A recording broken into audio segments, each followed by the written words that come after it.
Okay, so what's the bill and how are you going to pay it? Okay, well, the bill actually is surprisingly low. So I don't think this is something we should be concerned with, but I realize that people are. It will be 1 to 2% of GDP.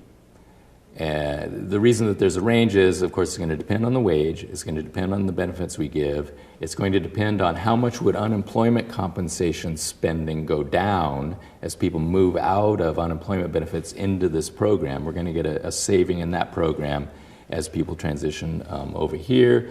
We might get by with less welfare spending, fewer food stamps, because people are moving into this program. Maybe incarceration costs are going to go down because people now have an opportunity, young people have an opportunity to get jobs rather than going into a life of crime. So obviously the estimates are going to be a bit fuzzy, but 1 to 2% of GDP. Which is how much? Well, GDP is 13, 14 trillion. So what's that come to? I can't do the math in my head. You've been asked this. 130 billion. All right, so we're $130 billion, which actually doesn't sound like that much. It's surprisingly little, actually. You know, if you think about how much do we spend on social programs, and a lot of the social programs exist exactly because we don't offer jobs. We don't offer an opportunity to work and earn a living. We have to have an array of social programs, including incarceration, in order to take care of the population that can't get work. $150 billion doesn't sound like enough money for 13 million jobs, you're saying? It doesn't sound like enough dough. Like if the stimulus package was over 800 million and didn't seem to create that many jobs, mostly it seemed to save some jobs at the state municipal levels. How do you get to creating 13 million jobs with far less money? Well, for one thing, you're not spending it through the private sector. There's not going to be the profit markup on this. But didn't most of that money go and wind up going to state municipal governments? But again, it's this program. I'm only talking about the wage bill in the program.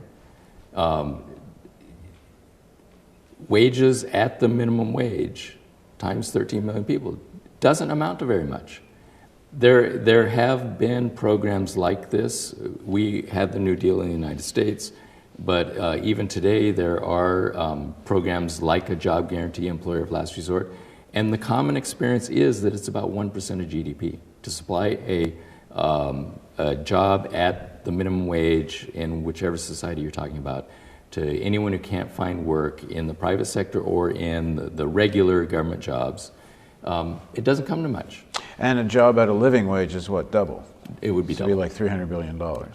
So what's the resistance to this? I mean, when I originally heard about this plan, I thought it was a lot more money, and I could never get my head around how do you just create that much money? Well, they've actually, I take your point, they've actually created a lot more than that money in terms of the way that they've been bailing out banks. So it's actually not really that much money. Yeah. So assume your argument is that once you do this, it will generate so much economic activity that the government actually winds up getting back more or less the 150 bill that it put out. I can tell you, I'm not the only person working on this proposal. Phil Harvey has done very careful calculations because he's more concerned about the budget than I am because we have different views about government affordability and so on.